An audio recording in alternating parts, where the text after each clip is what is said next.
Hello everyone, this is Surabhi. Welcome to Study Hacks. कैसे हो सब? आई होप आप लोग सब ठीक है, अपनी स्टडी को बेहतरीन तरीके से कवर अप कर रहे हैं। डिस्कशन जो रहेगा आज का यानी कि 25 फरवरी का काफ़ी ज़्यादा इंपॉर्टेंट होने वाला है। डायरेक्ट क्वेश्चंस जो है आपको एग्जाम्स में देखने को मिलेंगे। अगर आपने प्रीवियस ईयर्स क्वेश्चंस को देखा है, उसके बारे में डिस्कस किया है, ठीक है, यानी कि एनालाइज किया है चीज़ों को, तो आप देख पाएंगे कि जो आर्टिकल्स जो यहाँ पे डिस्कस होते हैं वो किस लेवल के रहते हैं। ठीक है, तो ध्यान से सारी चीज़ों को सुनिएगा। अगर कोई भी डाउट होगा तो कमेंट सेक्शन में जो है अपने डाउट्स को ज़रूर शेयर कीजिएगा। आइए आज का डिस्कशन जो है हम लोग स्टार्ट करते हैं। सबसे पहले यहाँ पे बात की जा रही है इंसर्जेंसी इन मणिपुर। इंसर्जेंसी यानी कि विद्रोह टाइप जो चीज़ें रहती है पर्टिकुलर स्टेट में, ठीक है, जैसे कि मणिपुर में देखने को मिला। हाल ही में ये न्यूज़ में क्यों है, क्योंकि रिसेंटली ही सेंट्रल गवर्नमेंट के द्वारा अनाउंस किया गया है कि जो इंसर्जेंसी ग्रुप्स हैं, जो आतंकवादी उग्रवादी जो ग्रुप्स हैं, उनके साथ बातचीत करने के लिए तैयार हो गई हैं, ताकि पर्टिकुलर रीजन में शांति बनी रहे। ठीक है, तो इमरजेंस जो हुआ इंसर्जेंसी का मणिपुर में कब हुआ? 1964 में हुआ। इससे पहले मैं डिस्कस करूं, सबसे पहले हम मणिपुर की लोकेशन यहाँ पे देख लेते हैं। यहाँ पे आप देख सकते हैं नागालैंड के यहाँ पे नीचे मणिपुर जो स्टेट है आपको देखने को मिलेगा, और ये एक नॉर्थ ईस्टर्न राज्य है। ठीक है, नागालैंड और यहाँ पे मिजोरम असम की स्टेट बाउंड्रीज टच करती हैं। इंटरनेशनल बाउंड्री आपको म्यांमार यहाँ पे टच करती दिखेगी। ठीक है, तो आइए बढ़ते हैं इस आर्टिकल की ओर। ठीक है, यहाँ पे जो इमरजेंसी हुआ इंसर्जेंसी ग्रुप्स का मणिपुर में 1964 में हुआ, जो फॉर्मेशन हुआ यूनाइटेड नेशन लिबरेशन फ्रंट का। रीजन क्या है कि मणिपुर में इंसर्जेंसी जो राइज अप हुआ, इसके रीजंस क्या है? क्योंकि फोर्स्ड मर्जर हुआ किसका? मणिपुर स्टेट का। ठीक है, सेपरेट जब किया गया इंसर्जेंसी इन मणिपुर, सेपरेटिस्ट जो थे इंसर्जेंसी इन मणिपुर में, उनका जब राइज हुआ, ठीक है, क्योंकि फोर्सफुली मणिपुर को मर्ज किया गया यूनियन ऑफ इंडिया में, तो उसके तहत जो वहां पे जो लोग थे, ठीक है, वो काफी गुस्से में आ गए थे, क्योंकि जो चीजें हैं यानी कि एक जगह से दूसरी जगह जाना, मर्जर होना, बहुत सारी चीजें जो है वो चेंजेस होती हैं, तो उसकी वजह से लोग जो है काफी ज्यादा गुस्से में आ गए। तो वहां पे एक उग्रवादी संगठन का रूप वहां पे ले लिया गया लोगों के द्वारा। ईस्टवाइल जो किंगडम था मणिपुर, जो मर्ज हुआ इंडिया के साथ, कब? 15 अक्टूबर 1949 में, आज़ादी के बाद। ठीक है, फिर इसको स्टेटहुड का दर्जा दिया गया 1972 में। राइज जो हुआ मिलिटेंसी का, ये भी एक रीजन है। ठीक है, उसके अलावा जो है 9/10 जो है मणिपुर का जो जोग्राफिकल एरिया है, ठीक है, 9/10 जो मणिपुर का जोग्राफिकल एरिया है, वो सारा का सारा जो है इंसर्जेंसी ग्रुप में देखने को मिलता है। ठीक है, यानी कि स्टेट जो पॉपुलेशन है इस वैली में रहती है, मोस्ट पॉपुलेटेड है। ठीक है, स्टेट पॉपुलेशन कंसेंट्रेट इन दी वैली। जो मेटल कम्युनिटी है, यहाँ की जो मेटल कम्युनिटी है, यानी कि ट्राइब्स नाम है ये, ठीक है, इनका, तो मैताई कम्युनिटी की सबसे ज्यादा मेजोरिटी है इम्फॉल वैली में। सराउंडिंग है ये एरिया, हिली वाले एरिया के आसपास ये सराउंडिंग है। और नागाज एंड कुकीज जो है, ठीक है, तो यहाँ पे ट्राइबल ग्रुप्स यहाँ पे रहते हैं। 1990s में एथनिक जो क्लैशेस हुए बिटवीन नागाज एंड कुकीज के बिटवीन, तो फॉर्मेशन हुआ सेवरल कुकिंग इंसर्जेंस ग्रुप्स का। ठीक है, यानी कि यहाँ पे जब कॉन्फ्लिक्ट देखने को मिले थे, जो एथनिक ग्रुप था नागास और कुकीज का, ठीक है, तो उसकी वजह से कुकीज जो है इंसर्जेंट ग्रुप्स के अकॉर्डिंग यहाँ पे क्या हुआ, रूप में निकल के आए। ठीक है, स्टेप जो है गवर्नमेंट के द्वारा जो लिए गए हैं कि इस पर्टिकुलर रीजन में शांति बनाए रखी जाए, तो मिलिट्री एक्शन लिया गया, जैसे आपसा, ठीक है, जो है arm force special power act जो है, ठीक है, 1980 में जो है सेंट्रल के द्वारा डायरेक्ट किया गया, कि डिक्लेयर किया गया कि एंटायर मणिपुर जो है ये एक डिस्टर्ब एरिया है, तो यहाँ पे arm forces special power act जो है यहाँ पे इम्पोज कर दिया गया। ऑपरेशंस कई चलाए गए, जिसमें ऑपरेशन का नाम है ऑल क्लियर। ऑल क्लियर जो ऑपरेशन है, याद रखिएगा, असम राइफल एंड आर्मी के द्वारा कंडक्ट करवाया गया था। मणिपुर वाला जो हिली एरिया है वहां पे ऑल क्लियर। ठीक है, ऑपरेशन ऑल क्लियर किससे रिलेटेड है, तो ये आप लोगों को याद रखना है। उसी के साथ सीज फायर एग्रीमेंट साइन हुआ। ठीक है, सीज फायर एग्रीमेंट जो साइन हुआ गवर्नमेंट ऑफ इंडिया के बिटवीन 1997, ठीक है, गवर्नमेंट ऑफ इंडिया के बिटवीन और जो मणिपुर वाला जो एरिया है, ठीक है, जो हिली एरिया था, ठीक है, उसके बिटवीन। ठीक है, कुकी आउटफिट जो है अंडर टू अम्ब्रेला ग्रुप्स के अंडर ये आया, कुकी नेशनल ऑर्गेनाइजेशन और यूनाइटेड पीपल्स फ्रंट। ठीक है, तो ट्राई पार्टी एग्रीमेंट साइन हुआ गवर्नमेंट ऑफ इंडिया के साथ और मणिपुर के साथ। ठीक है, जो मणिपुर वाला हिली एरिया जहाँ पे डिस्टर्बेंस काफी थी, उससे रिलेटेड यहाँ पे शांति पूर्वक जो है एक एग्रीमेंट साइन किया गया। चैलेंजेस क्या है कि रिस्टोर किया गया, जो रिस्टोर अगर किया जाए शांति पूर्वक जो चीज़ें हैं, ठीक है, यानी कि पीस रिस्टोर अगर किया जाए तो क्या-क्या चैलेंजेस जो हैं कि मणिपुर में देखने को मिलेंगे गवर्नमेंट के सामने। तो मैनी कॉन्फ्लिक्ट की डिमांड यहाँ पे देखने को मिलती है। सेंट्रल गवर्नमेंट जो है ये अप्रोच करती है पीसफुल सेटलमेंट अगर, ठीक है। तो मिलिटेंट आउटफिट जो है ये क्या करेंगे, प्रूव करेंगे काउंटर प्रोडक्टिव, ठीक है। तो पॉलिटिशियंस और इंसर्जेंट जो है नेक्सिस, ठीक है, तो नेक्सिस बिटवीन पॉलिटिशियन और इंसर्जेंट के बिटवीन काफी ज्यादा देखने को मिलेगा। तो और भी ज्यादा क्रिमिनल्स जो है ये निकल के आएंगे पर्टिकुलर स्टेट में। मणिपुर जो है ये बॉर्डर स्टेट है, इंटरनेशनल बाउंड्री टच करती है स्पेशली म्यांमार के साथ, ठीक है। तो ये भी एक इम्पॉर्टेंट बात हो जाती है। वे फॉरवर्ड की बात करें तो गुड गवर्नेंस की ज़रूरत है पर्टिकुलर स्टेट में। एक ट्रांसपेरेंट गवर्नमेंट होनी चाहिए और इसी के साथ फेयर जुडिशरी सिस्टम होना चाहिए। लोग जो है रूल ऑफ लॉ की रिस्पेक्ट करें और प्रोविज़न जो है मिनिमम बेसिक एमिनिटीज़ यहाँ पे प्रोवाइड करवाने की ज़रूरत है। जैसे कि हॉस्पिटल की ज़रूरत है वहाँ पे एक पर्टिकुलर रीजन में, स्कूल्स की ज़रूरत है, पुलिस स्टेशन की ज़रूरत है, ठीक है। इंडो म्यांमार इंटरनेशनल बॉर्डर जो है वहाँ पे एक प्रॉपर मैनेज किया जाए चीज़ों को, उसके अकॉर्डिंग पॉलिसीज लाने की ज़रूरत है।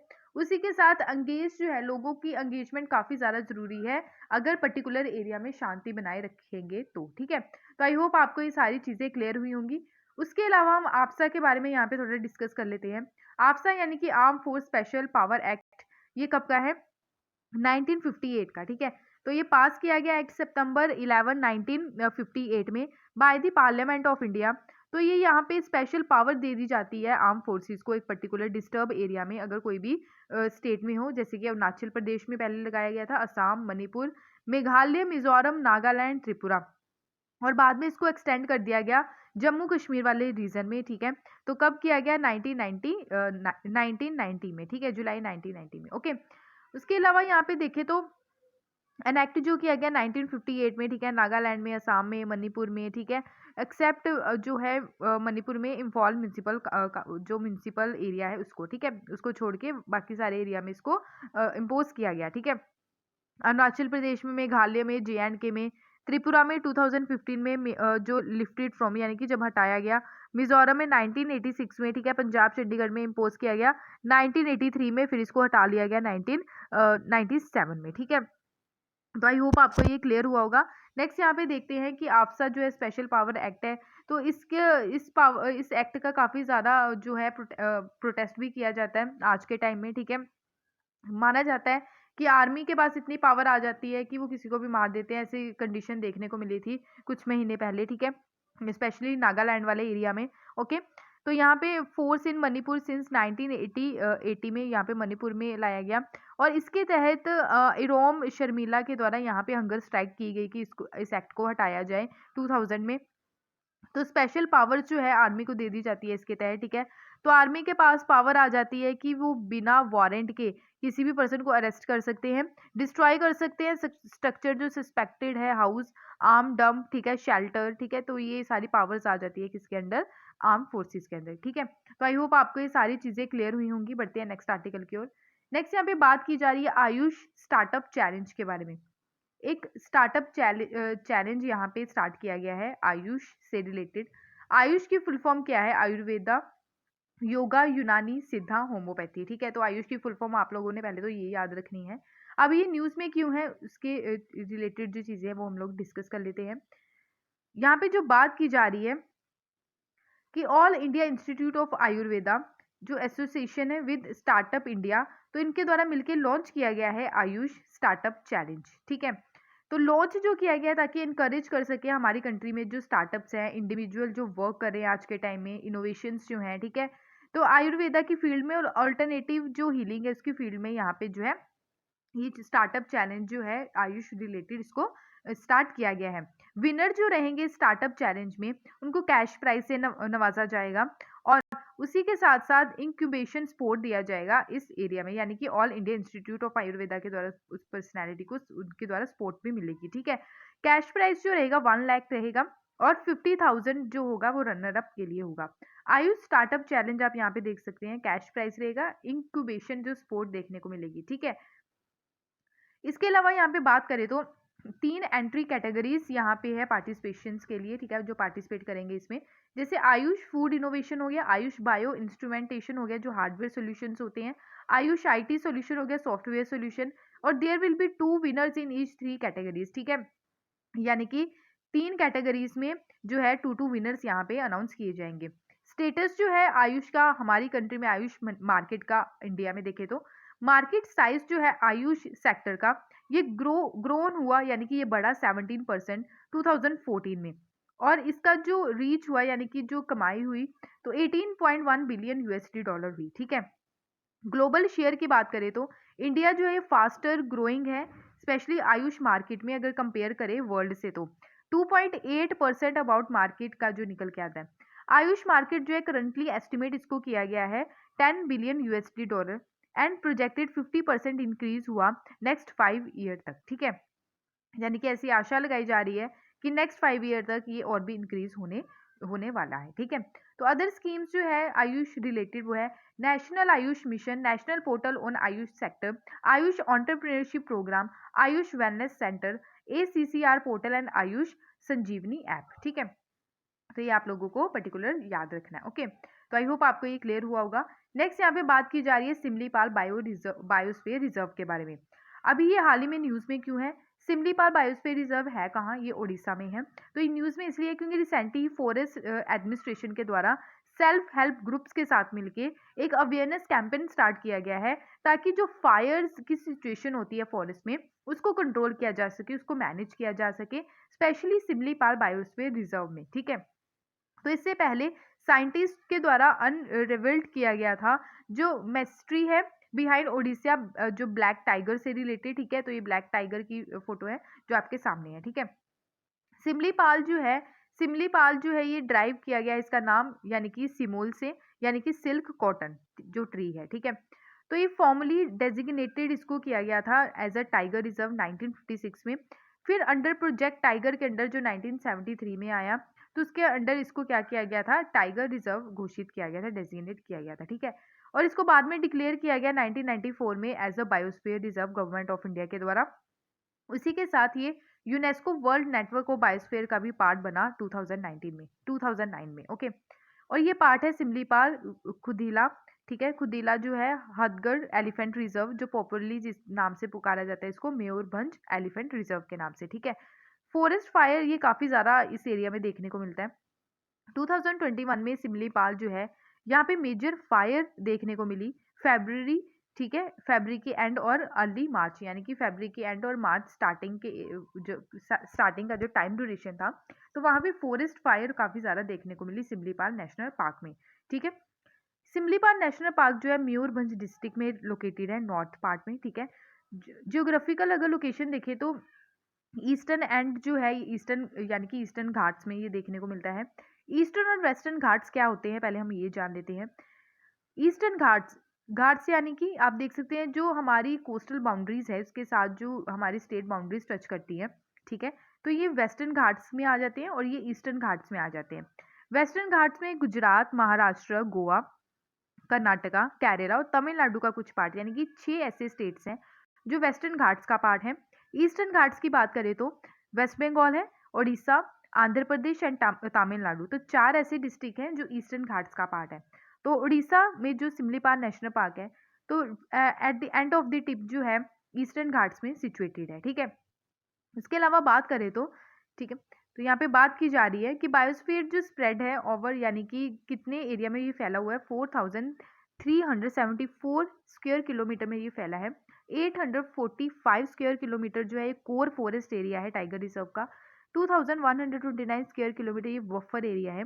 1400 स्क्वायर किलोमीटर ये ट्रांजिशन स्पेस है, ठीक है।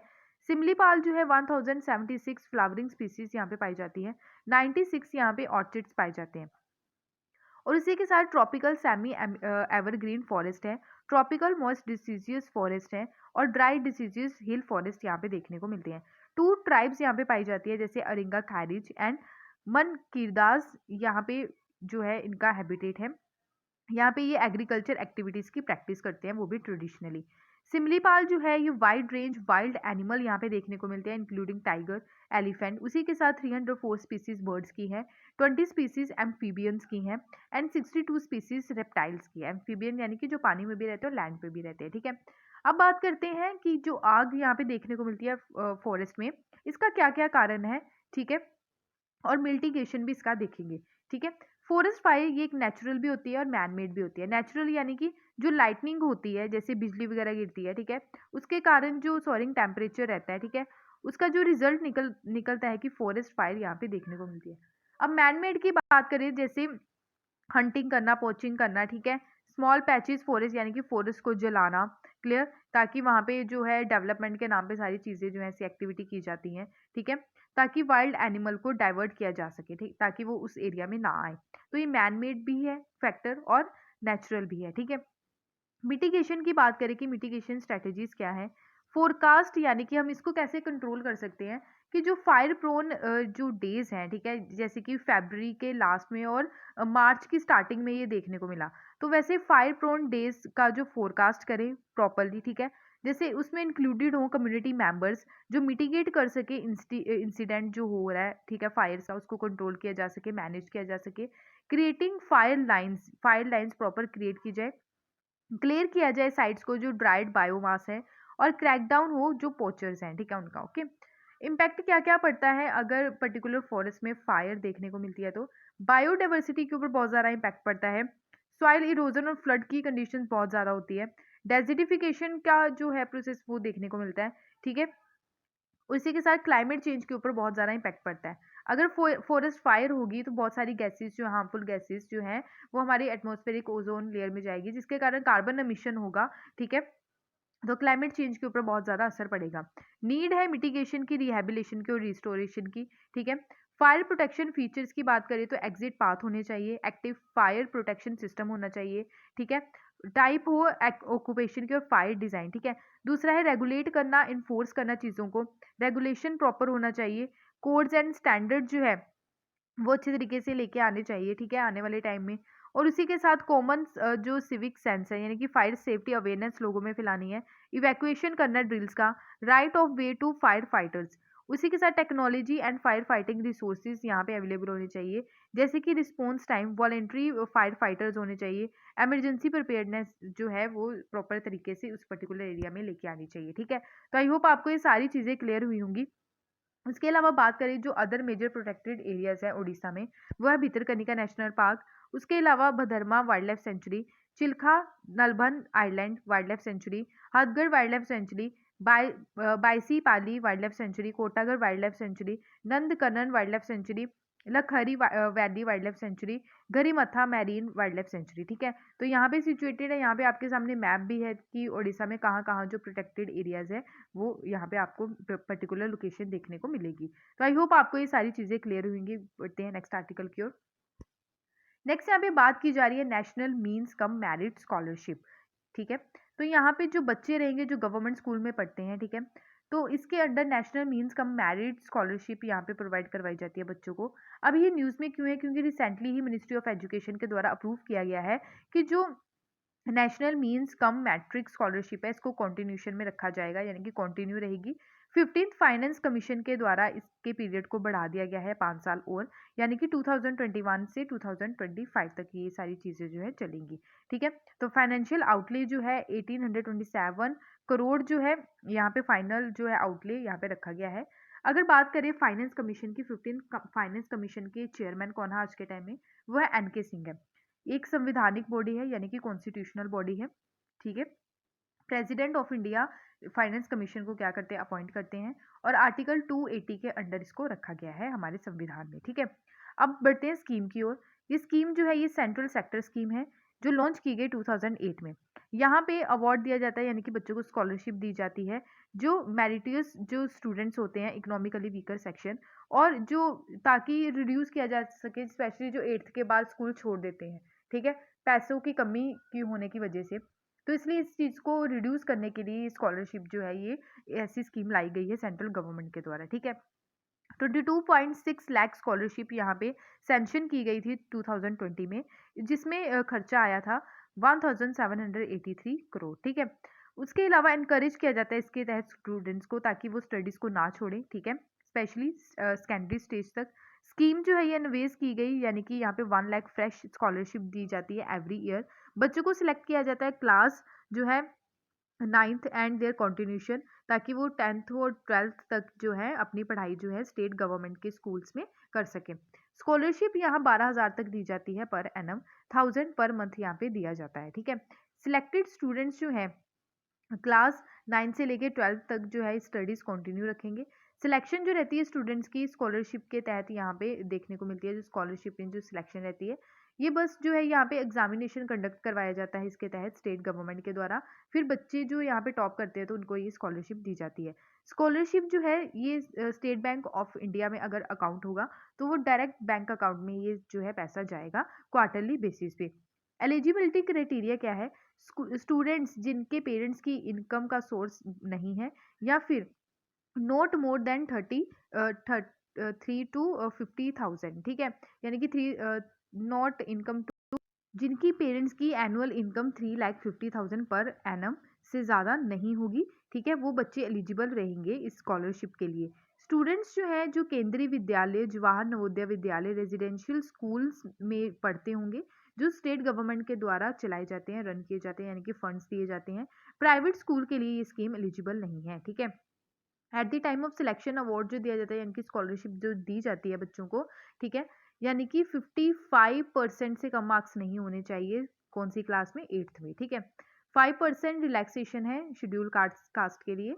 अदर रिलेटेड स्कीम जो है स्पेशली जो स्कॉलरशिप के लिए यहाँ पे चलाई गई है सेंट्रल गवर्नमेंट के द्वारा, वो है national programme on technology enhance learning, Rashtriya Uchchatar Shiksha Abhiyan, prime minister research fellowship, scheme for promotion of academic and research collaboration, Sarva Shiksha Abhiyan, NEAT, Pragyata, mid day meal scheme, right to education act 2000 में लाया गया, बेटी बचाओ और बेटी पढ़ाओ अभियान भी लाया गया। ठीक है, नेक्स्ट यहाँ पे बात की जा रही है साउथ एशियन एथलेटिक जो फेडरेशन है। अभी यहाँ पे एथलेटिक जो चैंपियनशिप देखने को मिल रही है, कहाँ पे? ये मिल रही है नागालैंड में। ठीक है, तो यहाँ पे देखने को मिल रही है 56 national cross country athletic championship है। 26 ऑफ नेक्स्ट मंथ यहाँ पे देखने को मिलेगी, यानी कि मार्च मंथ में जो है 26 मार्च को यहाँ पे स्टार्ट होगी ये चैंपियनशिप, और ये 56 है। ठीक है, तो ये होस्ट कर रहा है साउथ एशियन एथलेटिक फेडरेशन। ठीक है, क्रॉस कंट्री चैंपियनशिप है ये, 56 नेशनल क्रॉस कंट्री है ये। ठीक है, और यहाँ पे इसी के साथ जो हॉर्नबिल फेस्टिवल भी है वो भी सेलिब्रेट किया जाएगा, जो नागालैंड का पर्टिकुलर फेस्टिवल है। ठीक है, और मैस्कॉट यहाँ पे आप देख सकते हैं इस पिक्चर में, ये मैस्कॉट है। ठीक है, इसका मैस्कॉट का नाम है अकमीची। ठीक है, चीफ मिनिस्टर जो है नागालैंड के वो नाइपियो रियो है, गवर्नर जगदीश मुखिया आज के टाइम में। अब हॉर्नबिल फेस्टिवल की यहाँ पे बात आ रही है, ये बिगेस्ट कल्चर फेस्टिवल है नागालैंड का। ठीक है, तो नागालैंड में ये सेलिब्रेट किया जाता है, विलेज जो है किसामा में, वहाँ पे। तो 22nd एडिशन अभी हाल ही में देखने को मिला, जो 6 डिस्ट्रिक्ट जो है नागालैंड में यहाँ पे सेलिब्रेट किया गया। ठीक है, चीफ मिनिस्टर मैंने आपको पहले ही बता दिया। ठीक है, तो प्रोटेक्टेड एरियाज की बात कर लेते हैं नागालैंड में कौन कौन से हैं। निटांकी नेशनल पार्क है, Singphan national wildlife sanctuary है, Puliebadze wildlife sanctuary, Fakim wildlife sanctuary है। ठीक है, ट्राइब्स जो नागालैंड में पाई जाती हैं, कोन्याक ट्राइब्स जो है ये लार्जेस्ट ट्राइब है। ठीक है, उसके बाद आओस, थंकुलस, सेमास एंड अंगामीस है। ठीक है, अदर ट्राइब्स आप यहाँ पे देख सकते हैं, जो मेजर ट्राइब्स है ये आप लोगों को याद रखनी है। तो ये थे आज के इंपॉर्टेंट करंट अफेयर्स। तो आई होप आपको ये सारी चीज़ें क्लियर हुई होंगी, जो काफ़ी ज़्यादा इंपॉर्टेंट थी आपके एग्जाम्स के पॉइंट ऑफ व्यू से। इंस्टाग्राम आप यूज़ कर सकते हैं, टेलीग्राम पे भी आप यहाँ पे जो है ज्वाइन कर सकते हैं, क्योंकि इस लेक्चर की PDF आपको टेलीग्राम पे मिल जाएगी। ठीक है, अगर वीडियो पसंद आए तो प्लीज़ लाइक शेयर सब्सक्राइब जरूर कीजिएगा। ठीक है, thank you for watching my video. जय हिंद।